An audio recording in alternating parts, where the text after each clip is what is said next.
你怎么来了？我来接浩辰放学啊。你为什么来接浩辰？这还需要理由吗？我是他亲小姨啊。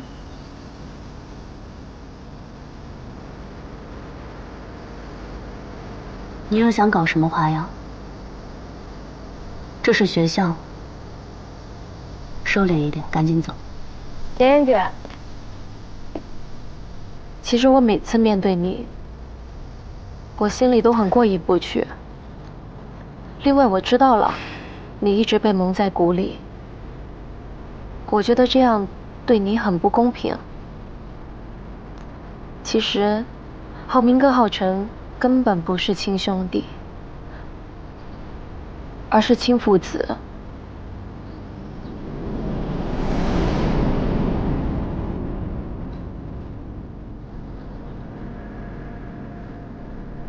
浩明哥在伦敦留学的时候，跟我姐谈恋爱，我姐意外怀孕，生下了浩辰。但当时他们年纪还小，才20岁，我姐一定让我瞒着我爸爸，所以孩子一生下来就被沈家接走了。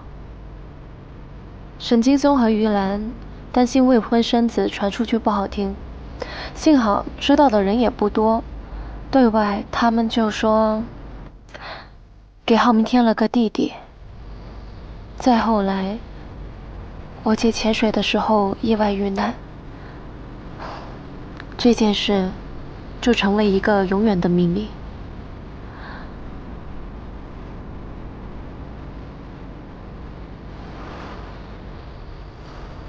我们3个是有血缘关系的，谁也改变不了，谁也割舍不断。这个世界上不可能有人比我更真心诚意的接纳浩辰。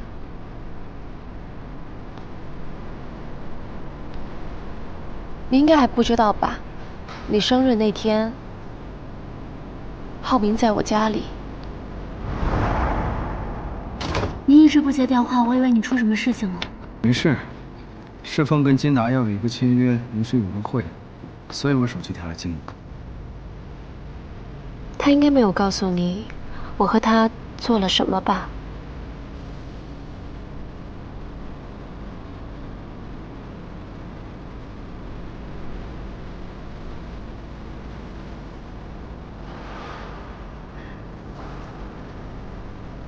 只要沈浩明没有亲口跟我说，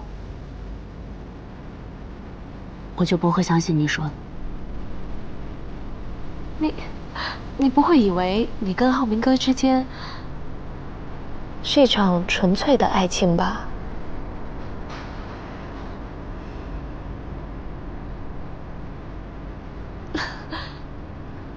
他从一开始就不是找老婆，而是在找一个能够印在结婚证上的名字。你刚好在那个时候出现在他的视线。但我的观点是，我一定要让他长成我喜欢的样子。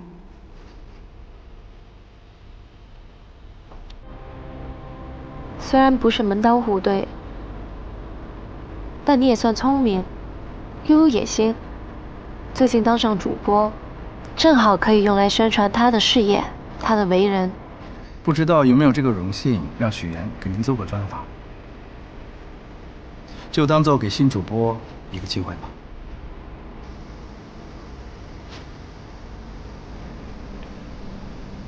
一个看似美满的家庭，会让他赢得多少生意伙伴的信任呐？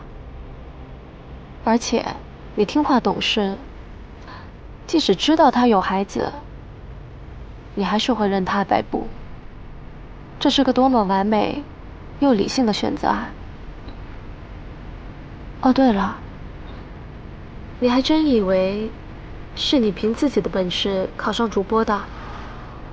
他为了让你考上主播，可是费了不少心思啊。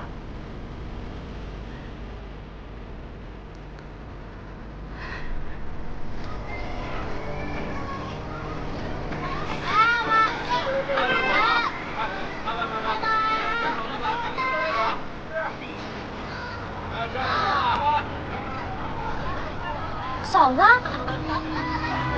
嫂子，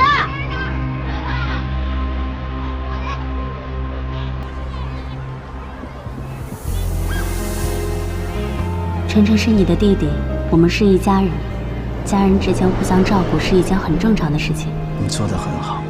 谢谢你，嫂子。连打听到方磊在学做菜，便也来到了厨房之中。他装作不经意的样子，说起二人似乎在金达集团见过。方磊微微一愣，随即露出了礼貌的微笑。你好，我是许妍。你好，我是方磊。我是沈浩明的未婚妻。此时的方磊也说起了他们家与沈家是世交，很久以前就已经认识了。许妍听后心中暗自警惕，她将方磊当成了潜在的对手，表面上却亲切地称方磊为妹妹。这看似友好的称呼，实则是在向方磊宣示着自己的主权。随后许妍看着方磊做好的沙拉，她便上前请求品尝一块。吃完后，她热情地邀请方磊去吃饭。在饭桌上，两人之间的火药味十足。方磊看着细心照顾自己的许妍，便说起在留学的时候沈浩明对自己的照顾。他还提到以后在公司可能还要麻烦沈浩明。那你把工作做好，就不会麻烦他了，对不对？眼看在言语上似乎占不到上风的方磊，便说起了许妍这么漂亮，和沈浩明即将要结婚，自己准备给二人当伴娘。在这场爱与较量的复杂乐章中，许妍、沈浩明和方磊三人之间的关系错综复杂，他们的故事有将会如何发展？女人伪造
麻烦你都整理好发给我。喝了酒就别进泳池，容易被淹死。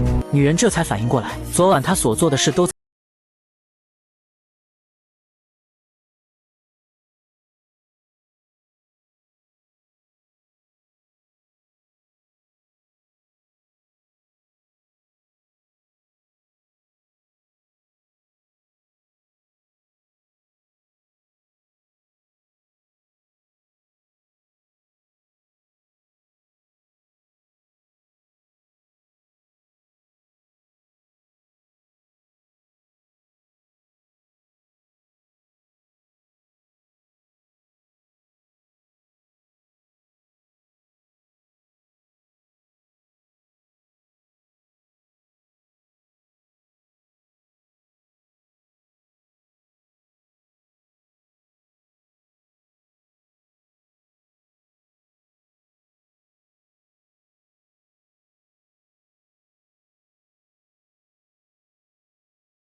来到荆州后干起化妆品推销员的乔林，竟然意外地遇上了自己大学时期暗恋的同学于一鸣。刹那间，乔林心中涌起一阵惊喜。然而就在他刚要迈出步伐追上去的时候，舍友突然冒了出来将他拦住。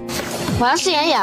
哦，原来舍友是来试用化妆品的。乔林心中虽有些无奈，但还是热情地接待起来。可谁能想到舍友这一试用，便耽搁了乔林大量时间，而且最终一个化妆品也没买。乔林无奈之下只好拿出规定，告知舍友一个人1周只能试用6次化妆品。没想到舍友不但不理解，反而声称之前没这个规定，还警告乔林小心自己投诉他。说完便匆匆离开了，留下乔林呆愣在原地。下班后，乔林拖着疲惫的身躯回到出租屋，刚进门就意外听到了舍友在打电话。你们别舍不得花，早上吃几个鸡蛋都算来算去，能弄几个钱呀？好，知道你能赚，但是自己要照顾好自己啊。从电话内容中，乔林得知舍友省下化妆品的钱是为了能让远在老家的父母过上好日子。这一刻，乔林心中五味杂陈，被舍友的孝心深深打动。他没有丝毫犹豫，拿出一堆化妆品送给了舍友。这些都是你试过的试用装，我带了点新的回来给你，以后你就自己在家画吧，别去柜台麻烦我了啊。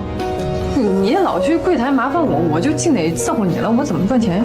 舍友收到化妆品后，或许也觉得过意不去，便搬来一箱牛奶作为感谢。这份朴实的情谊让出租屋里的氛围多了几分温暖。可命运似乎并未打算就此放过乔林。第二天在库房搬运物品时，意外突然降临，经理接了个电话的间隙，乔林的手臂不慎被上方掉落的货物砸到，钻心的疼痛袭来，但乔林咬着牙还想坚持继续工作。好心的经理见状赶忙劝说他去医院，于是在舍友的陪同下，二人匆匆赶往医院。来到医院后，乔林独自走进门诊室，医生一番熟练的操作后，成功将乔林的手臂复位，并给他戴上了手臂吊带。你还真是一点没变啊。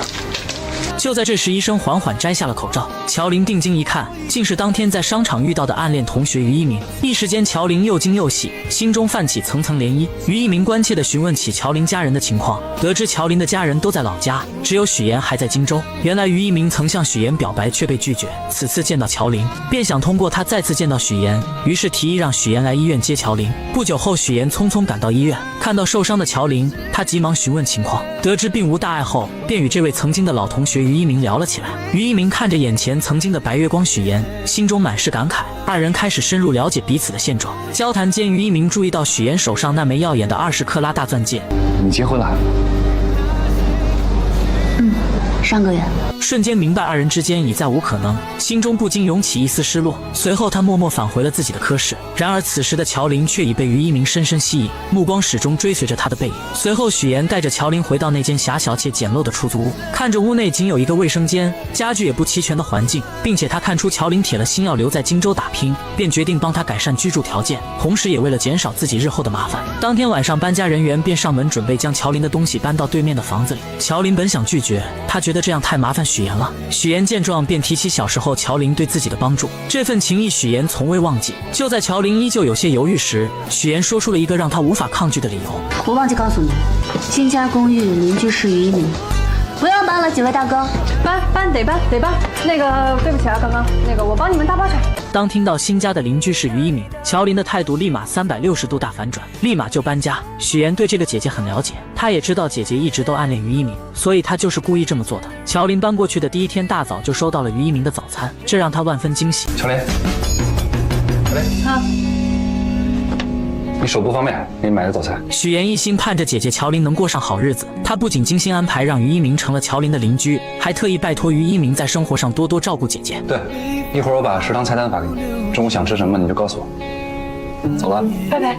此刻的乔林拿着手机专注地翻看着菜单，脑海里满是对未来生活的美好憧憬，却不知一场风波正悄然酝酿。另一边，许妍的前男友林涛正在家中遭受父母的严厉训斥。原来林涛父母得知乔林的父母购置了一处门市房，便不假思索地认定那是用了他们给儿子的彩礼钱。老两口气愤不已，责令儿子立刻去把彩礼钱追回来。林涛无奈之下只得发消息给乔林，却惊愕地发现自己的微信和电话都被拉黑了。走投无路的他只好前往荆州，去找已成为家宴主持人的许岩。当林涛赶到许岩之处，却被安保人员以没有证件为由拦了下来。他心急如焚，却又无可奈何，只能眼巴巴地望着里面，心中满是焦急与愤怒。而此时的许岩正和于一鸣在公司外面的餐厅见面。然而二人见面，一方面是为了感谢于一鸣对乔琳的照顾，另一方面于一鸣也希望能劝说许岩和乔琳缓解关系，让他们成为真正的姐妹。然而许岩心中有着自己难以言说的过往，那些经历如同伤疤，不愿轻易被人揭开。他打断了于一鸣的话，表示保持现状就足够了。就在这时，林涛竟意外找了上来。他看到许岩和于一鸣在一起，顿时怒火中烧，认定是许岩在背后捣鬼，才导致自己和乔琳分手。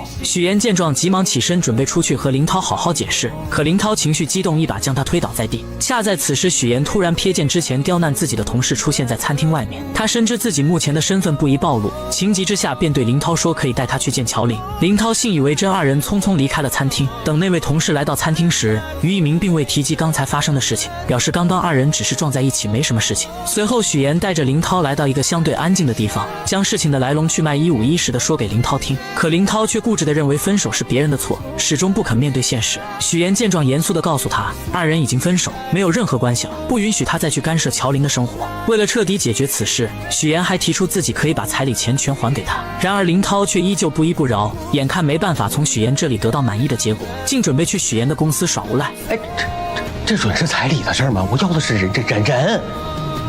我不知道。不说是吧？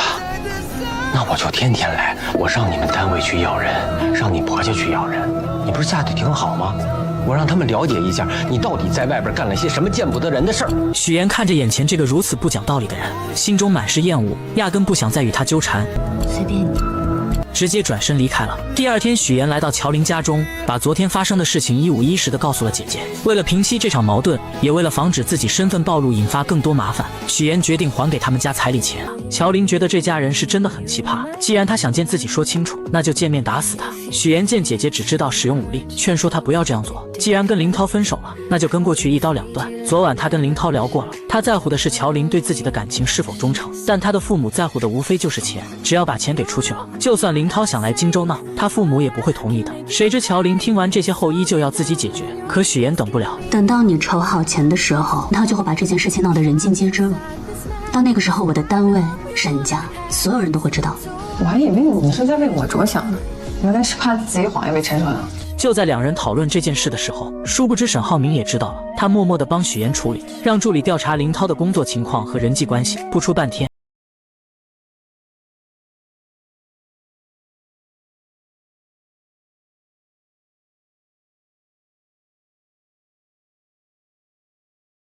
叫回去了，还以他优秀为由，要给他增加工作任务。领导的这波夸奖让林涛有些丈二和尚摸不着头脑，同时意外的还有许岩。以林涛的性格，我原以为他会不依不饶，没想到这个人突然就消失了。不久后，许岩无意间发现沈浩明为了向父亲证明自己的实力，正在急于促成一项合作，可合作方十分瞧不起他这个太子爷。别吞吞吐吐，说。黄总说你是太子爷。令人始料未及的是，沈浩明志在必得的18号地项目竟横生波折。对方公司黄总听闻沈浩明是太子爷，并不想与他过快的签订合同。沈浩明面对这突如其来的状况，虽心中恼怒，却也无可奈何。无奈之下，他只能暂时按照原计划继续推进相关工作。回到家中，妈妈看着沈浩明疲惫又烦闷的神情，心疼不已，便劝说他刚进公司，很多事情处理起来难免棘手，有些难题还是先让你爸爸去解决为好。毕竟面对新人，合作时难免会有所顾虑。沈浩明听着妈妈的话，心中五味杂陈。他知道妈妈是为他好，但自己内心的那股倔强和想要证明自己的决心，让他一时难以接受这样的安排。就在这个时候，许岩敏锐地察觉到了沈浩明此刻的烦闷与苦恼，他看在眼里，疼在心里，决定要为沈浩明做些什么。到了晚上，许岩轻轻拉着沈浩明的手，二人一同来到了泳池旁边的台阶旁。许岩从女佣那里打听到，台阶上有一处沈浩明小时候做的石雕。原来小时候这处台阶缺失了一角，父亲本想着找人修补，却被年幼的沈浩明拦了下来。沈浩明凭借着自己稚嫩却充满创意的想法，亲手制作出了这个石雕。此刻在柔和的月光下，许岩看着石雕上面有一只小熊和一扇窗户，他意识到这只小熊就如同小时候的沈浩明，躲在房间中。虽然内心可能充满了孤单与无助，但他却总是把所有的不开心都深埋在心底，只展现出开心快乐的一面给外人看。所以我就给他安了一盏小灯，希望可以以驱赶走那些不开心的阴霾，不再这么孤单。也就在这个时候，许妍希望沈浩明能明白，真正的伴侣不仅能看到他的光芒，更能与他一同分担生活中的风雨。终于，浩明被许妍的真诚和温暖所打动，那道一直紧闭的内心防线渐渐有了松动的迹象。他轻轻将许妍拥入怀中，二人在这静谧的夜晚紧紧相依。为了帮助沈浩明解决18号地项目的难题，许妍开始四处奔走，积极打听对方公司黄总的消息。经过一番不懈的努力和多方打听，他终于得知黄总为人十分古怪。原来黄总的老婆曾经身患重病，黄总不顾一切地放下所有的工作和生活，全心全意地陪着老婆四处看病。然而尽管他付出了所有的努力，倾尽了所有的心血，最终还是没能保住老婆的生命。这件事对黄总的打击极大，将他原本平静的生活彻底打乱。此后他的许多行为都变得十分奇怪。如今他在世上唯一的亲人，就只剩下在养老院的岳母于淑芬。于是一个计划在许妍的脑海中逐渐成型。第二天，许妍以捐款的名义精心准备后，成功来到了养老院。在与工作人员一番客套的交流后，他便怀着忐忑又期待的心情，准备前去见于淑芬。当他终于见到于淑芬时，却发现老人已经患上了阿尔茨海默症，且处于中晚期，状态十分不好。老人的眼神迷茫而空洞，不仅拿着扫把到处击打，嘴里还念念有词，又用手里的泥巴捏成素丸子。也就在这个时候，许妍想起了姥姥做的素丸子，那熟悉的味道和温暖的场景，如同电影般在她的脑海中不断回放。晚上回到家，许妍便和姥姥开始打视频电话，让姥姥指导自己做丸子。第二天，许妍再次去拜访于淑芬，她先是从包里拿出精心准备的美味桂花蛋糕，随后许妍想起之前了解到的信息，说起她和自己的姥姥都是支援边疆建设的第一批援疆人，他们有着相似的经历和回忆。果然，这一番话语让于淑芬暂时稳定了下来。然而就在许妍准备喂她吃蛋糕的时候，老人突然又一次失去了记忆，他眼神变得迷茫而警惕，认为许妍是小偷，不仅将蛋糕弄在许妍的身上，还紧张地拿出自己的泥巴丸子开始查看。眼看自己的泥巴丸子没缺少后，许妍便拿出自己亲手制作的素丸子。当于淑芬看到这熟悉的素丸子时，眼神中闪过一丝惊喜和熟悉，她的病情似乎在这一刻缓解了很多。在许妍温柔的安慰下，于淑芬开始吃起了蛋糕。许妍知道自己的这个计划或许能为解决18号地项目的难题带来一丝转机。许妍始终怀着满满的耐心与爱心，一次又一次地来到养老院陪伴于淑芬。她知道，对于患有阿尔茨海默症的老人而言，陪伴与关怀是治疗病情的良药。许妍日复一日来到养老院，陪于淑芬坐在电视机前，和她一起看着那些充满生活气息的电视节目。锻炼时间到了，许妍会和于淑芬一起做操。到了吃药的时间，许妍更是格外用心，想方设法看着老人把药吃下去。终于在许妍日复一日的悉心照料下，奇迹终于出现了。于淑芬的病情有了明显的好转，她那原本混沌的眼神中渐渐有了清晰的光彩，甚至还能清晰地认出这个一直陪伴在她身边的女孩。您刚才叫我什么？这就许妍。您记得我名字了？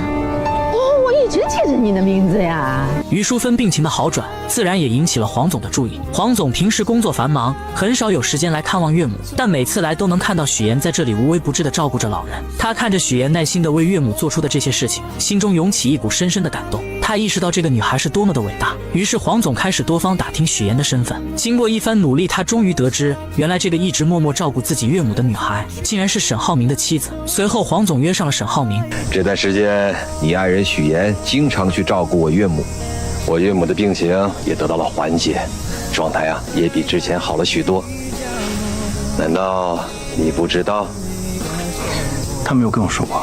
这次见面，黄总表面上说是想和沈浩明一起打球娱乐一下，然而随着交流的深入，话题逐渐转到了工作上。沈浩明敏锐地察觉到这是一个难得的机会，他开始有条理地分析起黄总公司目前面临的问题。他指出，如今黄总的公司正面临着明远集团的激烈竞争，在市场上处于十分被动的局面，而只有2家公司展开合作，才能整合资源，发挥各自的优势，完美解决当前面临的问题，让黄总的公司顺利进入核心的竞争圈，在激烈的市场竞争中占据一席之地。打完球一起吃个饭，到时候详聊。然而就在沈浩明和黄总为了合作事宜积极沟通的时候，一场意想不到的风波正悄然袭来。和许妍处处作对的孙思维对许妍充满了嫉妒和敌意。这天，他从同事这里突然看到一则新闻，新闻上报道了一名女子利用假身份，请演员先后和3个男人举办婚礼，从中骗取了巨额彩礼。这则新闻瞬间吸引了孙思维的注意力。就在他仔细看新闻图片的时候，突然觉得图片上的演员有些眼熟，他的脑海中立刻浮现出之前不久许妍结婚的场景。当时许妍在整个公司只邀邀请了主任和一位闺蜜参加婚礼，这让孙思维一直心存疑虑。此刻这个念头如同野草一般在他心中疯长起来。于是孙思维来到主任的办公室，他手里拿着一盒茶叶，脸上堆满了虚伪的笑容，说是来给主任送茶叶的，实际上想要得到主任手机中的照片。他装作不经意地和主任聊起天，然后表示自己想要看看许妍婚礼的布置，说是想为自己以后结婚做打算。主任没有多想，便把手机递给了他。孙思维接过手机，装作认真查看的样子，实际上却在悄悄地将照片传到自己手机上。得到照片后，他迫不及待地开始对比刚刚看到的新闻。果然，他发现照片上的两个人竟然出奇的相像。此刻许妍的父亲是演员的事情暴露无遗，孙思维觉得这是一个绝佳的机会，他立刻找到了自己多年来一直联系的狗仔，在狗仔的指引下，成功找到了许妍的假父亲。孙思维和狗仔气势汹汹地来到假父亲面前，准备拉着他上车，想从他口中套出更多关于许妍的秘密。然而这位假父亲显然不愿意配合，他皱着眉头，一脸不悦地表明自己根本不认识许妍，还强调自己压根都不姓许。他试图挣脱孙思维和狗仔的拉扯。你别着急，我现在不需要你承认什么。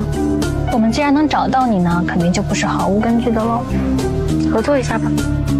他带着小助理找到假扮许妍父亲的高亮杰，威胁他配合自己，想着在台里推举财经主播的时候给许妍致命一击。一切准备就绪后，他来到许妍面前说了许多奇奇怪怪的话。你放心，我的这个样片绝对真实，而且足够震撼。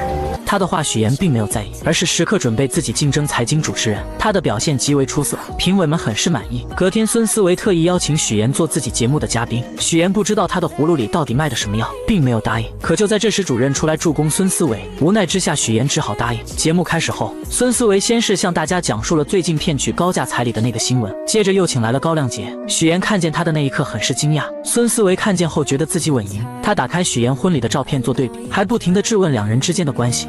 请问你们是什么关系？照片上的这个人是不是你本人？你是不是许妍的假冒父亲？请你正面回答。许妍见状站起来，把事情的焦点转移到两人的竞争之上。所有人都明白孙思维的能力不行，是他羡慕嫉妒自己，所以才请人来陷害他。可孙思维看着许妍慌张表情，料定自己挖到的就是王牌。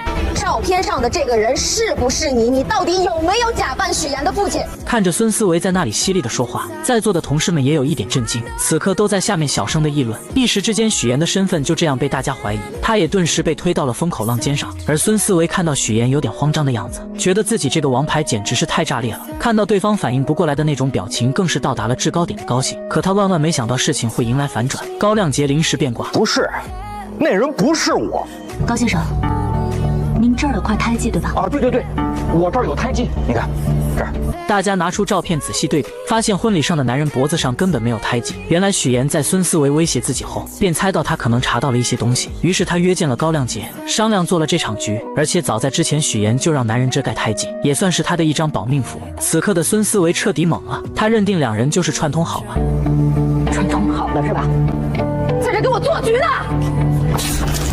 我劝你冷静一点。这场闹剧就这样结束了。因为节目失误，孙思维就这样被主任停止，还失去了竞选财经主持人的机会。事后许妍找到孙思维，让他不要再想着对付自己。孙思维很是气愤，责骂许妍就是个无所不用其极的骗子，连给自己提鞋都不配。而许妍并没有反驳回去，他余光中瞥见沈浩明来了，于是他故意靠近孙思维，激怒了这个蠢货。如许妍所料，女人被激怒后狠狠扇了他一巴掌。沈浩明看见后，立马冲过来关心许妍，而许妍则换上一副被欺负楚楚可怜的模样。你演什么呢？你是孙思维？我是。通知法务部，放下所有手头工作。我爱人遭遇职场霸凌，让他们马上出方案，追究他的责任。他叫孙思维。孙思维终究为自己的蠢付出了代价，而许妍则顺利成为了财经新闻的主持人。欢迎收看财经新闻，我是主持人许妍。穷女孩捏造千金身份嫁入豪门后，用自己的实力不仅帮丈夫拉到了合作，还让婆婆对她百依百顺，甚至家里的保姆都对她的印象改变。我觉得你现在跟以前不太一样了。哪里不一样？你现在啊，更像这个家的女主人。唯有家里的小弟弟对她意见颇大。原来自从许妍嫁给沈浩明后，大家都开始各自忙碌，从来没有人在乎弟弟浩辰的感受。为了引起大家的注意，浩辰不是在学校打架，就是各种闯祸。老师3天2头的给沈母打电话，沈母虽然是豪门太太，但也害怕老师的电话。同时他和沈父应酬很多，根本没有时间去处理这些事情。他见许妍很有耐心，便让他帮忙带浩辰。而他刚把许妍拉进家长群，就看到班主任在群里发浩辰跟同学发生冲突，还把人家给打伤了。许妍看了看正在逗狗的婆婆，只能硬着头皮去学校处理。处理完后，她本想着跟浩辰谈一谈，想知道他闯祸的原因，可浩辰并没有理会她，直接离开了。回到家后，许妍将学校的事情告诉了众人。婆婆嫌麻烦，决定将浩辰送去国外读书。这番话正好被回来的浩辰听见，他以为是许妍告状，才让妈妈起了送自己去国外的念头，因此把自己受到的所有冷落都怪在了许妍身上。你来了，先是让我哥喜欢上你，然后又讨好我爸妈，让他们都喜欢上你，结果没想到我不吃你这一套，然后你就想把我赶走，对不对？对。我告诉你，我是绝对不会出国的。这番话让许妍明白，小孩之前所做的那些事情，只不过想让家人的关注罢了。知道原因就会得到解决的办法。许妍表示，只要他保证不再发生今天这样的事情，自己有办法不让他出国。这又是什么招？隔天，浩辰去学习马术，往常都是哥哥来陪自己的，今天却是许妍来的，这让他内心无比失望。而为了吸引哥哥和爸妈的注意，他松了马镫，故意摔到地上，造成骨折。这方法确实好用，爸爸妈妈和哥哥都陪在他身边，可也就见效一回。沈母请来护工后，就因为工作和沈父匆匆离开，沈浩明嘱咐了许妍后也离开了。看到自己又是一个人，男孩将气都撒到了护工身上。不要走，不要你不要就不要走，人呐，太不像话了，不是大仙人。许妍看见后，默默地将地上的东西捡了起来，并表示这4个星期都是他陪着，要是再不听话就收拾他。浩辰一听，立马来了鬼点子，他开始使唤许妍，一会要吃水果，一会要喝水，挑3拣4的，就是故意为难许妍。但许妍并没有惯着他。哥在的时候你就当乖小孩，你哥走了你就欺负我是吧？我是伤员，我是小孩，你欺负我，看我哥怎么收拾你。两人独自相处下，浩辰不再排斥许妍，许妍也用自己的方式靠近这个孩子。通过自己的方式，许妍成功和浩辰成为了好朋友。晚上，沈浩明赶了过来，许妍将自己录的视频拿出来给他看，明显能看出来男孩是故意的。现在的许妍是最懂浩辰的，因为浩辰想要的也是自己当初最想要的。小时候为了让爸妈注意自己，他也曾用过这个招数，可只要姐姐一出现，爸妈所有的爱都会加注在他身上。一个幸运的童年可以治愈一生，但不幸的童年要用一生去治愈。两人并不知道，弟弟根本没有睡觉。自此后，许妍成为这个家里浩辰最喜欢的人。而许妍为了帮浩辰完成心愿，她把画本拿给公婆看。在浩辰的世界里，爸妈回到家永远拿着手机，而自己则躲在孤僻的角落里。所以浩辰想要的不是 iPad， 也不是手机，他想要的可能是你们最珍贵的东西，就是时间。知道这件事后，沈父沈母也意识到他们的错误，于是他们都抽出时间陪伴浩辰，而就只是陪着看看电视。浩辰都是无比开心。沈浩明将这一切都看在眼里，为此特意送了许妍一辆红色的跑车。那么沈浩明到底有什么秘密瞒着许妍？他知道许妍的身世，又为什么要和许妍结婚？而许妍每帮他一次，都会拿出一样东西当做奖励。但不管沈浩明到底爱不爱许妍，这个家已经离不开许妍了。不管是沈浩明还是弟弟，就连婆婆也是一样。可回来了。怎么了吗？下个月初就是晨晨的生日，你看咱们怎么给他办好？他喜欢你，你想个主题，他肯定喜欢。我想想，事情交给你，妈最放心。自从许妍当上财经新闻的主持人后，全家人都围在电视剧前看她。婆婆为此还特意挑选了一套珠宝送给她。此刻的许妍第一次感受到了久违的幸福。可就在她以为这种幸福会一直持续下去的时候，突然出现了一个不速之客。楼下大厅有一个姓周的先生找你。你还记得吗？我们俩第一次见面也是在咖啡厅。谁也没料到这位周先生与许妍竟有过一段意外交集。当年的许妍和周先生都在咖啡店内，各自与工作中介交谈着。许妍正为简历上父母职业一栏而苦恼，然而就在她愁眉不展时，面试官竟提出一个荒唐要求，让许妍在资料上作假，写成有国外经商经历。许妍一时陷入两难，内心纠结万分。就在这关键时刻，周同学挺身而出，及时阻止了许妍的作假行为。他认真地对许妍说，这种作假一旦被揭露，之前积累的所有信誉都会毁于一旦，未来的路将会布满荆棘。许妍听后陷入沉思，经过再三权衡，她最终决定以诚相待，如实填写资料。中介见无法忽悠许妍，便以各种理由拒绝为她介绍工作，随后气冲冲地离开了咖啡店。你这样，你这单我就做不了了，好不好？佣金有我也不拿了。哎，什么情况？许妍失落地走在路上，手机铃声突然响起，又是一个公司拒绝她的电话。接二连三的打击让她的心情坠入谷底。就在她最无助的时候，周同学出现了，他手中拿着2朵用简历做成的向日葵，递到许妍面前，温柔地鼓励她不要放弃，要坚持下去。那2朵向日葵在夕阳的余晖下，仿佛散发着希望的光芒。然而命运似乎并未打算轻易放过他们。就在这时，周同学也接到了一个电话，电话那头传来他被公司拒绝的消息。不好意思啊，现在我也需要1朵。投资人手续不来了。那一刻，黄昏的光线洒在他们身上，两人竟成了同病相怜的苦命人。在交谈中，他们才知晓彼此的身份。回忆至此，许岩回过神来，看向面前的周泽远，好奇地询问他找到自己的原因。周泽远微微一笑，带着许岩来到自己的公司。一进公司便感受到一种蓬勃向上的气息。周泽远开始兴致勃勃地介绍公司的情况。公司近期完成了一系列融资，还在全世界各地开设了分部，甚至与各大知名机构达成了深度合作。此刻的他意气风发，浑身散发着功成名就企业家的自信光芒。二人来到办公室后，周泽远道出此次邀请许岩前来的真实目的，他希望通过许岩结识沈浩明，从而达成更多合作。许岩表面上不动声色，欣然同意，但心里却打起了小算盘。他提出想看看公司最近几年的财务报表，想对公司的实际情况有更深入的了解。就在这时，一位朋友匆匆赶来，说有重要的协议要与周泽远签订。周泽远抱歉地看了许岩一眼，便和朋友离开了办公室。许岩坐在办公室里等待的过程中，起身去了一趟厕所，没想到在厕所里，他竟听到了一个令人震惊的消息。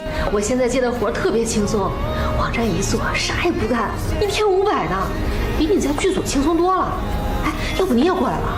这个消息如同一颗重磅炸弹，在他心中掀起了轩然大波。为了验证这家公司是否如他所疑是个皮包公司，许岩决定四处探寻一番。他来到公司的设备区，工作人员手忙脚乱地操作着，却怎么也启动不了相关设备。他又看到有人打电话，走近一看，才发现电话线根本就没接上。再来到文件区，一旁的文件夹空空如也，没有一份有价值的文件。此时的许岩心中已然确定，这就是一家皮包公司。看着前来的周泽远，许岩强装镇定，说自己有事要先回去。周泽远似乎也察觉到了什么，于是看到了旁边空荡荡的文件夹，瞬间明白了许岩的意图。周泽远搞皮包公司骗钱，于是再次见到他，果断拒绝了他的要求。怎料周泽远早已做好了万全的准备，他以许岩的真实身份作为要挟。有一个道理你一定明白，那就是有些事情无论你再怎么努力，它都改变不了。就像我们这种赤身裸体的人，必须要给自己加上一件高贵的衣服。既然都是同类，那更要互帮互助了。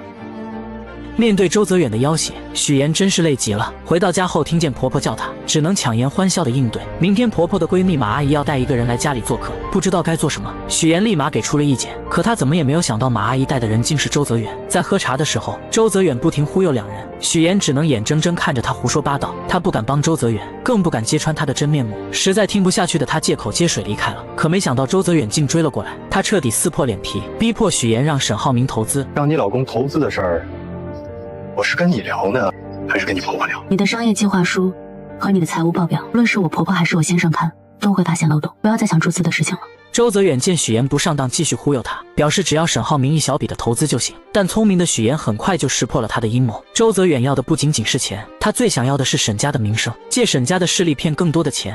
你现在所做的一切都是敲诈勒索，是犯罪。小妍，我突然发现你这么维护沈浩明，这么在意他，你原来是个纯爱战士啊！我今天听到的最滑稽的故事，说一个贫寒女骗子嫁入豪门，她不是为了钱，她居然玩起了纯爱。你说这是不是比天方夜谭更？许岩直接泼了他一身水。本以为周泽远会收敛，怎料他直接找到沈浩明这里，当着许岩的面在雷区不停的试探。此刻的许岩害怕他说出真相，更怕沈浩明被自己连累。许岩没跟您说吗？是他约我过来的。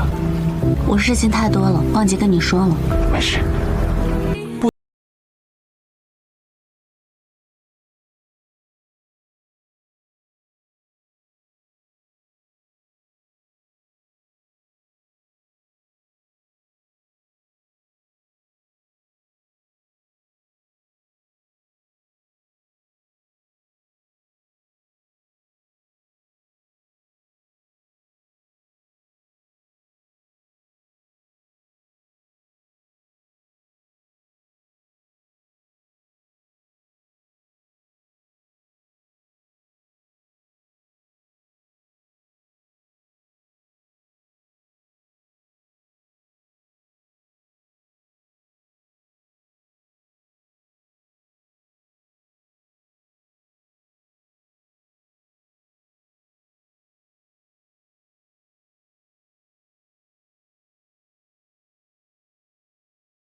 乔林不停地看着许妍。来之前，乔林咨询过律师，以许妍现在这种情况，即使以后身份暴露了，沈浩明只要是真心爱她的话，也是不用负任何法律责任的。许妍听完后心里边有些高兴，没想到乔林也会考虑自己。两人就这样漫无目的地走在大街上，突然许妍看到旁边坐在一起听歌的2个女孩，想起小时候放学她经常会盯着 MP3 看，但因为懂事从来都没有主动跟父母提过。乔林发现后，直接将自己的送给了她，姐妹俩就这样一起听着歌回家了。现在长大了，虽然说姐姐有些没心没肺的，但还是想着自己。许妍就是这样一个纠结的人，她不想被原生家庭困住，但只要他们对她好一点，她都会释怀以前的痛苦。爸妈从小就宠爱姐姐不理她，可听到爸爸得病了，还是会留下一笔钱让她治病。密码设置的还是乔林的生日，是因为爸妈从来没有给她过生日，肯定不知道她的生日日期。姐姐来到荆州，表面上很烦她让她回去，但看到她住在拥挤的出租屋，立马就给她换了大房子，还准备了生活用品，甚至将房子租到了她喜欢的人隔壁。网上有些言论说许妍是恶女，这个观点我并不认同。我们许妍可是个心地善良的好宝宝。从许妍与沈浩明、乔林3人共进晚餐后，许妍和姐姐乔林并肩漫步在街头。许妍心中一直存着个疑惑，终于忍不住开口问到乔林，为何今天吃饭的时候一直在沈浩明面前夸自己？乔林微微一笑，缓缓说道，因为我想啊，我还不是为了让他知道你很爱他吗？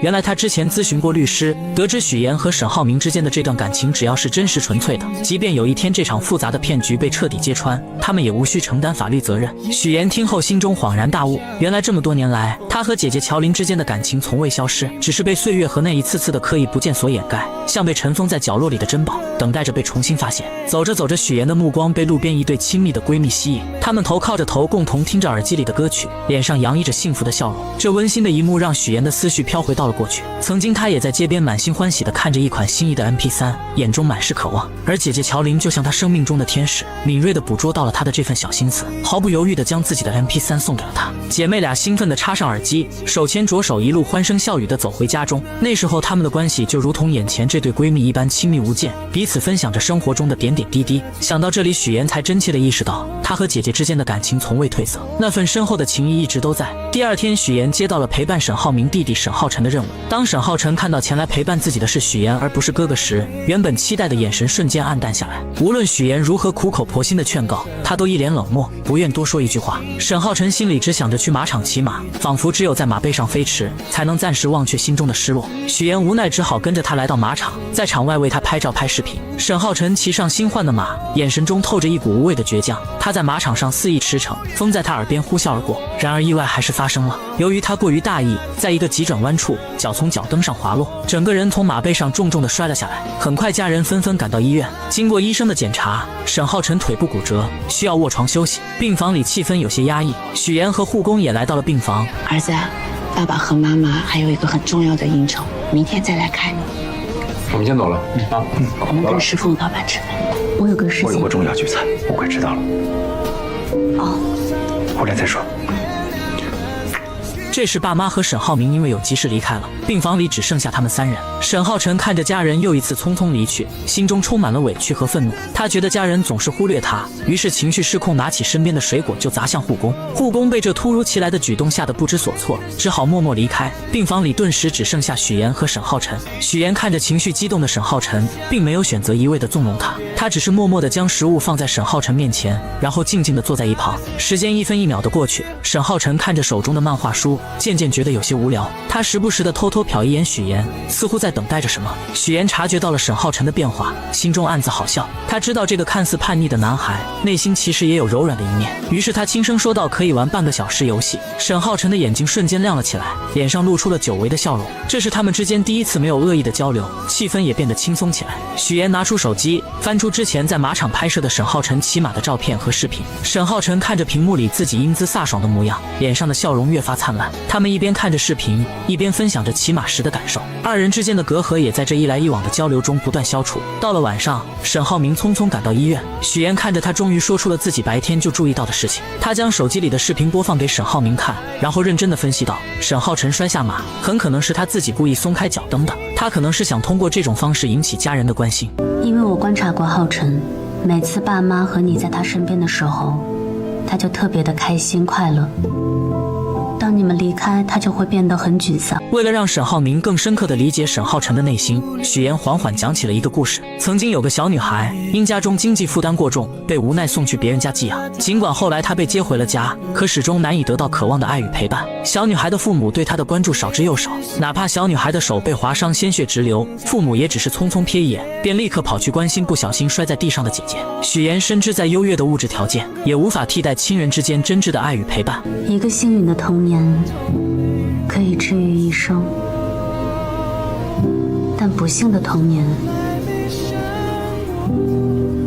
要用一生去治愈。他决定和沈浩明商量，不让弟弟沈浩辰出国，而是多给他一些关爱。这不仅仅是为了帮助沈浩辰走出孤独，更是为了不让自己曾经经历的痛苦在沈浩辰身上重演。然而他们二人的对话却被躺在病床上装睡的沈浩辰听得一清二楚。第二天，许言带着精心准备的早餐来到病房。当他走进病房时，竟第一次听到沈浩辰称呼他为嫂子，那声音虽带着几分羞涩，却透着真诚。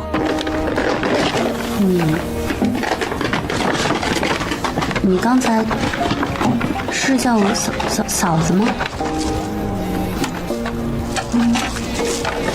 嫂子。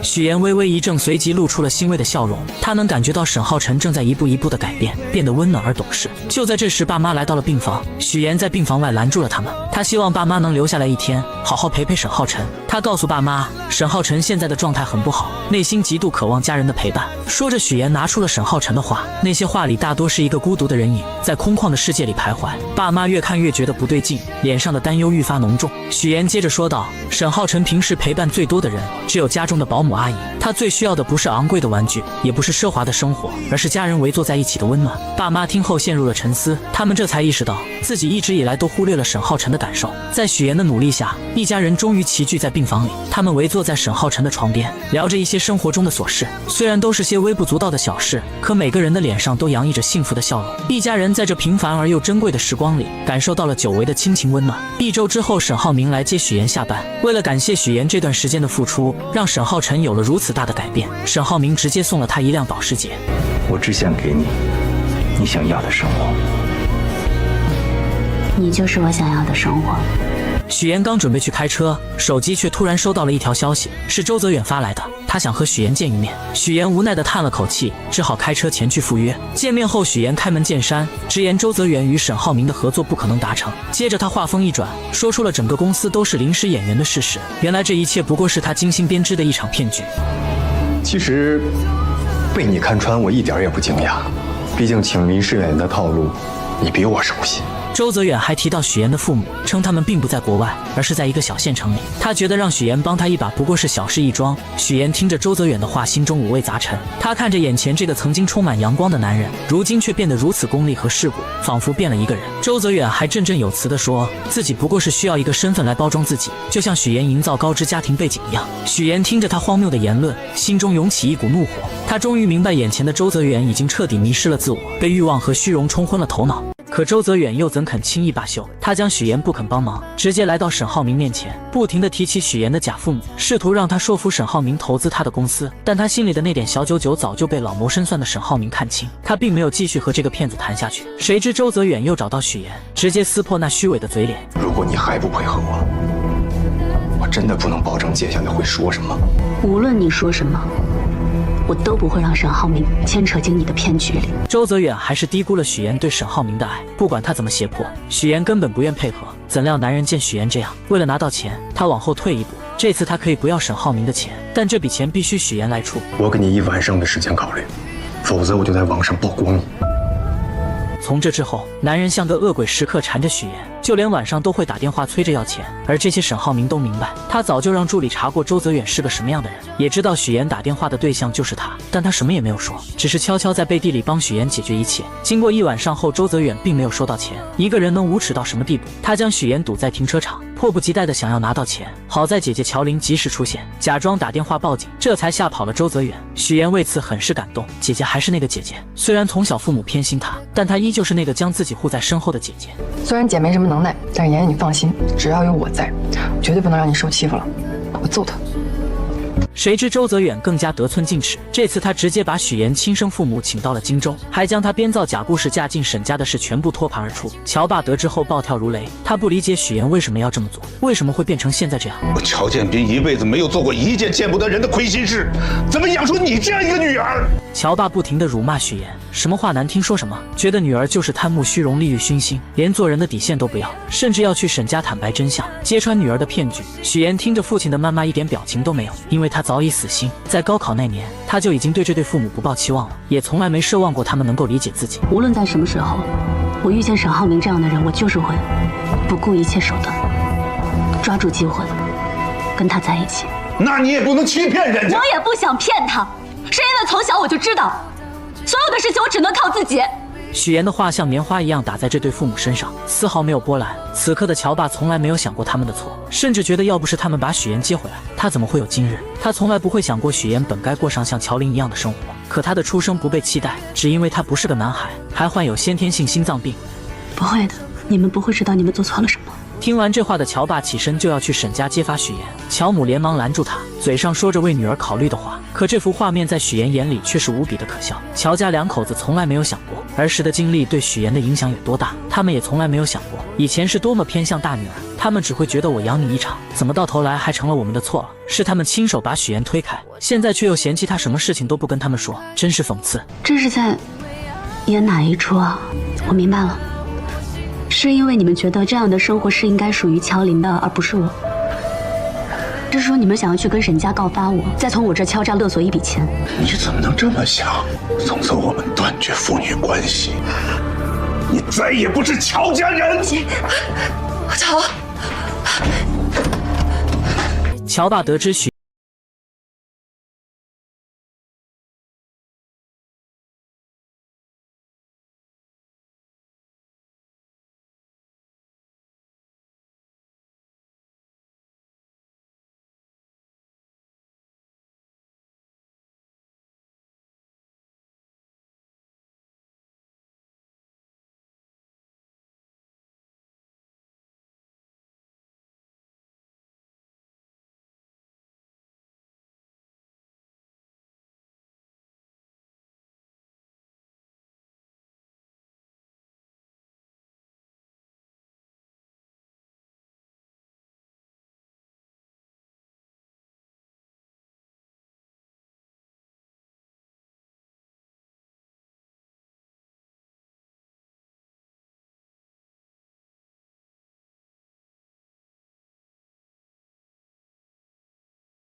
是没有找到合适的机会。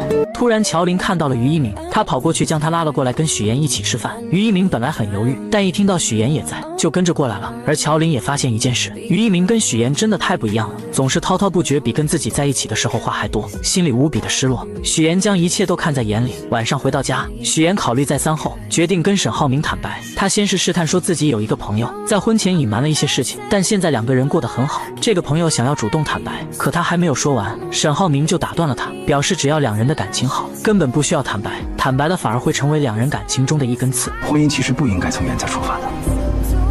你说的，原则其实只是一种包装，一种说法而已。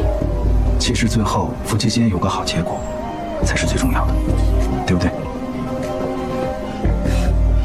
许岩的第3个追求者终于出现了，男人名叫蒋亮，是商界有名的花花公子。许岩以不同寻常的装扮出现在酒会上，瞬间吸引到了他的目光。原来沈浩明虽然通过许岩跟黄总达成了合作，但现在沈父并不支持他，没有资金支持的沈浩明只能通过拉投资来做自己项目的后盾，这样才能顺利进入董事会。于是他盯上了远航基金，希望能够得到蒋家姐弟的支持。而这次即将举办的金达酒会，两人正好过来参加，所以他希望许岩能够做足功课，了解蒋云和蒋亮的全部资料，好能跟两人搭上线拉投资。许岩二话不说答应了下来。很快到了酒会那天，沈浩明先来到了酒会，他在黄总的调查下得知，蒋云和蒋亮两人是出了名的难合作。姐姐蒋云沉稳冷静，做事杀伐果断，脾气也是出了名的臭，被商圈的人称为投资界的黑玫瑰。弟弟蒋亮看似是个花花公子，实际心思缜密，对数字十分敏感，是远航基金的活账本，还有过目不忘的本领。黄总能做的也只有这些，接下来也只能靠沈浩明自己的能力了。同时他想借助远航基金的事被方磊得知，方磊为了证明自己比许岩强，也来到酒会，本想着找蒋云聊一聊，可蒋云丝毫看不上他，并没有过多理会。无奈之下，他只能去找蒋亮，以为这个花花公子很好攻略。他看见蒋亮因为喝酒难受，便主动调了一杯特制的解酒秘方，番茄汁，然后再加蜂蜜，这两加起来可以解酒。这一幕正巧被沈浩明看见，瞬间勾起了他的回忆。那时的他跟一个女孩也曾经喝过这样的解酒神药，而女孩正是他的初恋女友，也是方磊的姐姐。此时的方磊并没有注意到沈浩明的到来，他蹲下身细心地为蒋亮擦掉鞋子上的污渍。沈浩明明白他这么做是为了帮自己，但他很清楚蒋亮只会在吃喝玩乐的时候才会想起身边的女人，于是他直接上前劝说方磊，这么做只是多此一举。我没那么大野心，我只是想帮到我们的项目，哪怕让他多一点好感，做花瓶，做陪衬，我都没有关系的。你不用管我，我心甘情愿的。绿茶不愧是绿茶，她的故作柔弱也确实吸引到了沈浩明的怜爱。看他为了自己跟别人喝得酩酊大醉，还是端来了一杯热牛奶。而方磊也很是绿茶，他故意将姐姐的手链留了下来，为的就是让她想起姐姐。另一边的许岩却与他不同，他故意穿着记者专用的马甲来到酒会，不一样的装扮瞬间不仅吸引到了蒋云，还有他的弟弟蒋亮也眼前一亮。许岩表示自己是外采太晚了，没来得及换衣服。这个马甲很方便，可以装很多东西，又防风防水。户外作业嘛，最害怕天气阴晴不定，设备一旦受到影响，就会前功尽弃。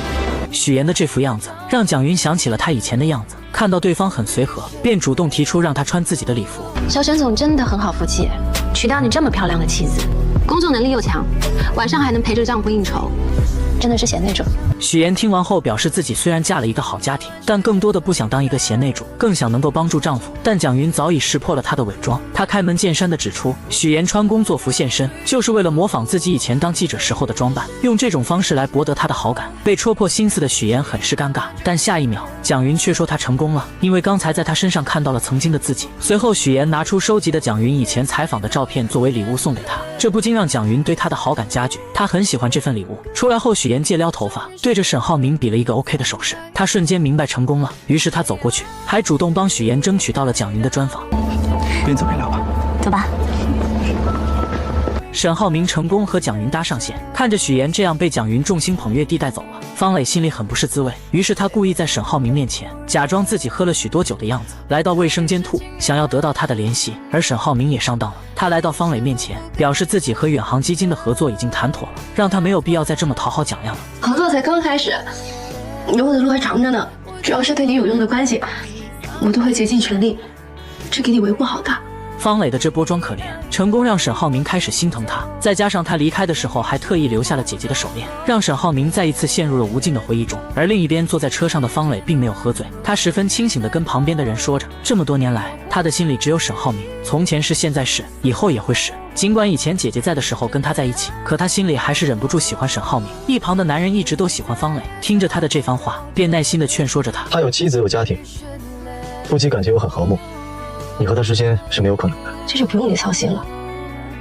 与此同时，回到家的沈浩明拿出那条手链，回忆着和初恋的种种。就在他沉浸在回忆中无法自拔的时候，许岩的出现打断了他的思维。你让我采访蒋总的事，怎么不提前问问我？许岩不理解沈浩明为什么那么信任自己，但听到他说自己是最好的，心里很是高兴，将那点怀疑全部都消散了。隔天，蒋家姐弟找到沈浩明提出合作，但却表示他不是他们心中理想的合作对方。此刻的沈浩明并没有慌，而是拿出昨晚拍的照片，表示许妍现在是公众人物，她的形象和公信力影响巨大。这张照片刚发上去就上了热搜，而且还推动了两家的股票上涨，足以证明与他合作只会赢不会输。而就在蒋家姐弟以为沈浩明做的这些都是迫不及待想要跟他们合作的时候，却被他反将一军。现在投资给我的刚好也是4家公司，那我为什么要选择远航？那我等你们电话。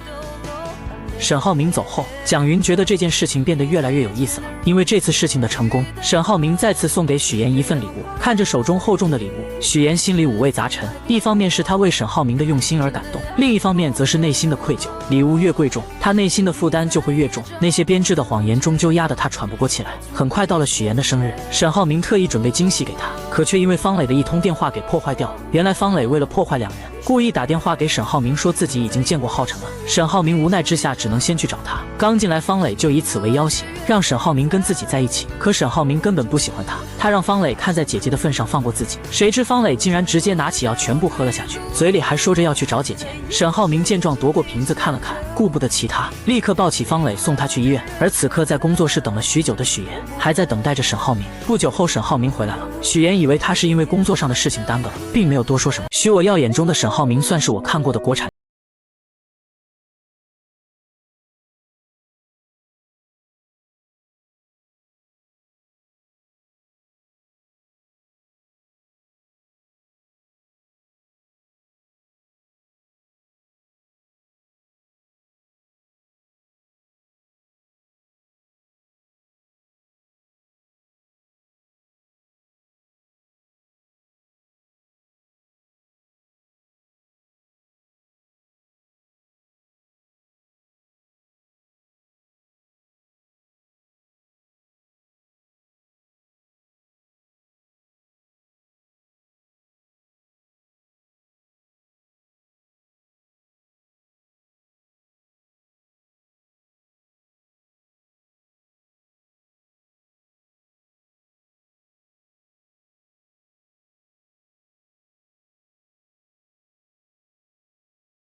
实，浩明跟浩辰根本不是亲兄弟，而是亲父子。方磊为了报复沈浩明欺骗自己的感情，将沈浩辰的真实身份说了出来。起初许岩根本不相信，认为方磊为了破坏他和沈浩明之间的感情编造出来的谎言，可方磊却能将其中的细节全部都说了出来。原来沈浩明在伦敦读书的时候认识了方磊的姐姐，两人很快就坠入了爱河。后来方磊姐姐意外怀孕生下了浩辰，但当时他们的年纪还小，所以孩子一生下来就被沈家接走。沈父担心未婚生子传出去不好，再加上知道的人不多，便对外宣称浩辰是他们的第二子。再后来方磊的姐姐因为潜水去世后，这件事就成为了永远的秘密，只有方磊、沈浩明和沈家夫妻知道。许岩听完后大脑瞬间宕机，他不知道方磊说的是真是假，而方磊接下来的话让许岩更是震惊。你生日那天，浩明在我家里，他应该没有告诉你我和他做了什么吧？听完这些的许岩强装镇定，表示他相信沈浩明，只要他没有亲口说，自己是不会相信方磊所说的一切。怎料方磊继续刺激许岩，表示浩明哥一开始就不是找老婆，而是一个能够印在结婚证上的名字。许岩更好在那个时候出现在他的视线里，既没有背景又好拿捏，还能帮助他的事业更上一层楼。虽然不是门当户对，但你也算聪明又有野心，最近当上主播，正好可以用来宣传他的事业，他的为人。回想着之前发生的一切，许岩开始慌了，一切都串联了起来。而看着许岩难以接受的表情，方磊继续刺激他，说他能考上新闻主播的位置，也是沈浩明在背后动用了很多关系。听完这些的许岩眼含热泪，整个人很是崩溃，以至于浩辰向他走来，他都不知道该怎么面对。回想起沈浩明跟他说的种种，他的内心开始动摇，但他还是想听丈夫亲口跟自己说这些。晚上回到家，许岩看着正在忙着做饭的沈浩明，直接说出了方磊告诉自己的事情。沈浩明听完后也不再装了，他坦白了沈浩辰是自己的私生子。为什么要瞒着我呢？我不是跟你说过，任何影响我们之间感情的话都没有必要说出来吗？那你打算要瞒多久？一辈子吗？你为什么要骗我呢？听着许岩说的这些话，沈浩明转身来到保险柜，拿出一叠资料，直接甩到桌子上，揭开了许岩的真实面目，并表示当初刚认识许岩的时候，他的外形和品质都是自己喜欢的，而且沈母是个极其挑剔的人，很少有女生会取得他的欢心，但许岩做到了。再加上许岩是个聪明且懂得忍耐的女人，如果她要找一个门当户对的真千金，可能他们不会容下浩辰，但有弱点的许岩可以。还有就是许岩有野心，可以助力自己的事业。我是骗了你，但难道我没有大方给过你任何的支持吗？在沈浩明心里，他们各需所需，不必抱怨。是自己帮许岩节目冠名当上新闻主播。当林涛闹事的时候，向银行领导施压，周泽远用身份要挟许岩，自己则调查罪证送他进监狱。沈浩明觉得他骗了许岩，所以愿意花钱买下他所谓的谎言，而他只希望许岩做个完美的妻子，助力他的事业，照顾他的家庭。而他作为一个丈夫，尽自己该尽的责任，祝许岩事业有成。听完这些的许岩一脸冷漠地看着沈浩明，觉得自己先前的爱恋和愧疚就像个笑话，但他还是问出了自己一直想要知道的问题：你有真的爱过我吗？从一开始知道你是骗子，我就不可能动心。此刻的许岩终于明白了一切，之前沈浩明对他的所有奖励，原本他以为那是对自己的爱，可现在看来就仅仅只是完成任务的打赏而已。你可以理解成是我对你符合我条件的一种认可。许岩，你再怎么纠结，就显得不够聪明了。沈浩明也不再装了，直接跟许岩摊牌，两人各需所需。他需要有人帮自己照顾家庭，助力事业；许岩想要当上主持人，他们之间本就是利益共同体。而许岩也终于明白，为什么自己每做对一件事情，沈浩明都会挑选一些昂贵的礼物送给他。他本以为那是爱，却没想到那只是两方合作之间互惠互利的报酬罢了。听着沈浩明句句不爱自己的话语，看着桌子上的那一沓资料，许岩心如死灰地离开了这个房间。她漫无目的地走在大街上，回想起两人之间的种种，终于确定了丈夫对自己没有任何爱情。就在这时，沈浩明找了过来。此时看着沈浩明，想起一句话：你在众人之中，暮色深浓，无法辨认，不会再相逢。沈浩明上来开门见山，询问许岩有没有想清楚。此刻的许岩无比的平静，他表示要是想离婚的话，自己也会同意的。可沈浩明要的并不是离婚，现在他的新项目和公司正在起步中，不希望被离婚影响到，所以他还是希望许岩能和自己继续扮演恩爱夫妻。但真正动心的许岩自然是不肯的，他不希望跟沈浩明继续这样貌似神离的做一对假夫妻。怎料沈浩明直接以许岩的工作作为要挟。你现在还没有正式转入新闻岗。你应该不希望当中会出现什么差错吧？听完这些话的许岩突然觉得自己的这份工作像个烫手山芋一样，甚至想要脱离。随后许岩回到单位，录制完新闻后，听到了主任表扬自己，还让自己继续做下去的时候，他突然觉得沈浩明说的也没有错，自己做的这份工作确实能够为他提供顺风顺水的信息途径，而且这一切确实也是沈浩明给他的。他彻底想通了，于是回到家特意做了烛光晚餐，并放低姿态，想要挽回这份感情，表示自己可以做好一个妻子的角色，也可以接纳浩辰，但只求一点，希望沈浩明能够相信自己对他的爱是真的，无关身份和地位。然而面对许岩这么卑微的示爱，沈浩明却无动于衷。你还是图名或者图利吧，这样我还会觉得你真实点。就像你说的，我们之前说好的，无论在工作或者在家里，我们各司其职，互利互惠，这样不是挺好的吗？在沈浩明眼里，许岩就是个图名又图利的人，他不相信许岩对自己有真爱，所以许岩现在对自己所做的一切都只是演戏罢了。而此刻的许岩也彻底死心，他明白狼来了的道理，撒谎太多次说真话的时候，没人再相信。许岩就这样跟沈浩明两个人一起成为了表面的夫妻。看到沈浩明一个劲儿的在记者面前伪装两个人十分恩爱的样子，面对镜头许岩有点说不出话，甚至觉得丈夫在镜头面前在暗暗的点自己。沈浩明为此很是生气，他像对待下属一样对许岩，让他在第二天的慈善会表现好点，不要让人看出来。只要你表现好好的，我保证新闻主播转正的机会你十拿九稳。谢谢沈总。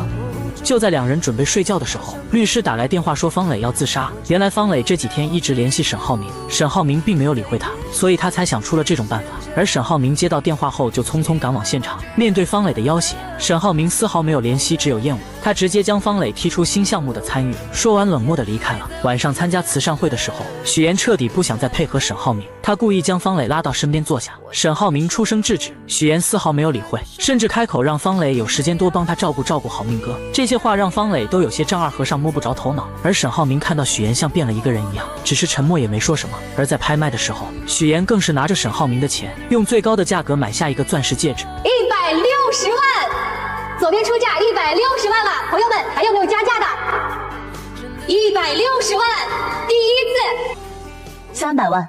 他在拍卖会上用沈浩明的钱拍下天价钻戒，然后很是大方地送给了方磊。拍卖会嘛，争来抢去的，不过就是个由头，煽心为重，所以在这里呢，不会有什么好东西。许岩这番话看似是在说钻戒，实际上是在暗指沈浩明，老娘现在不爱了，他就是个不值钱的，让方磊随时拿走。而沈浩明第一次看到这样的许岩，一时间不知道该怎么办，只能默默任由他胡来。两人走在一起的时候，沈浩明警告许岩适可而止，但许岩丝毫不在意，还拿他曾经说过的话对了回去。大方点，你说的。无人知晓他内心的真实感受。次日夜晚，老家的平静被一则电视采访打破。姥姥在屏幕上看到了许岩参加那个项目开工仪式的身影，他站在沈浩明身旁，面容却显得异常憔悴，眼神中透露出难以掩饰的落寞与疲惫。这位自幼看着许岩长大的老人，敏锐地捕捉到了孙女脸上的每一丝细微变化，心中不禁泛起阵阵忧虑。他似乎从许岩那冷漠的表情中读出了这些日子以来孙女所承受的不为人知的痛苦与挣扎。与此同时，许岩正坐在新闻后台的化妆间内，对着镜子用卸妆水缓缓擦去脸上的妆容。随着妆容的褪去，他的眼泪也不受控制的滑落。自从向沈浩明坦白了一切之后，他便陷入了深深的迷茫与无助之中，未来的路该如何走，他一无所知。就在这时，姥姥的电话打了过来，如同黑暗中的一束光，给予了他一丝慰藉。妍妍，你最近过得好不好呀？为什么突然这么问？没什么，就是在电视里看到你好像不太开心。电话那头姥姥的声音充满了温暖与关怀，她的话语如同春风拂面，让许岩紧绷的神经得到了片刻的放松。姥姥提到了希望许岩能够好好照顾自己，还建议让沈浩明陪她去旅游放松心情。但许岩的心中却有着更为迫切的愿望，他想要回到姥姥身边，感受那份久违的亲情与安宁。姥姥虽口头上说自己过得很好，还催促许岩抓紧时间生个孩子，让自己能早日抱上外孙，但许岩知道这些简单的愿望或许已难以实现。回到家中，许岩的目光被冰箱里那瓶熟悉的桂花酱吸引，那是姥姥亲手制作的，承载着无数温馨的记忆。他本想取出一小勺回味那份甜蜜，却不慎失手，将瓶子打翻在地，桂花酱洒了一地，如同他此刻破碎的心情。次日清晨，许岩决定即刻启程回家看望姥姥。然而当他踏进家门，迎接他的却是空荡荡的房间和紧闭的门扉。正当他疑惑不解时，邻居来到了家中，告诉许岩发生了什么。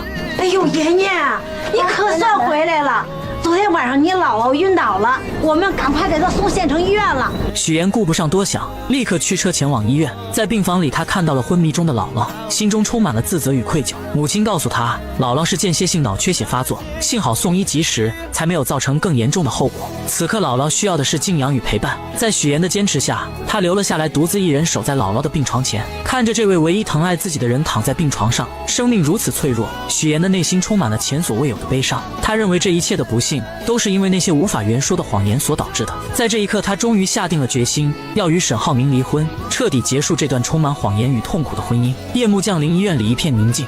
谁让你回来的？醒了。许岩意外地发现姥姥竟然醒了过来，他看着眼前的孙女，眼中满是慈爱与关切。许岩向姥姥倾诉了自己的打算，想要在荆州为姥姥购置一处郊区的房子，让她搬来同住，以便更好地照顾她。但姥姥却看出了许岩的真正意图，她虽然感激孙女的孝心，但更希望许岩能够过好自己的生活，不要因为自己而耽误了前程。她习惯了乡下的宁静与自由，不愿成为孙女的负担，于是便想着让许岩回去，不要耽误了她自己的工作和生活。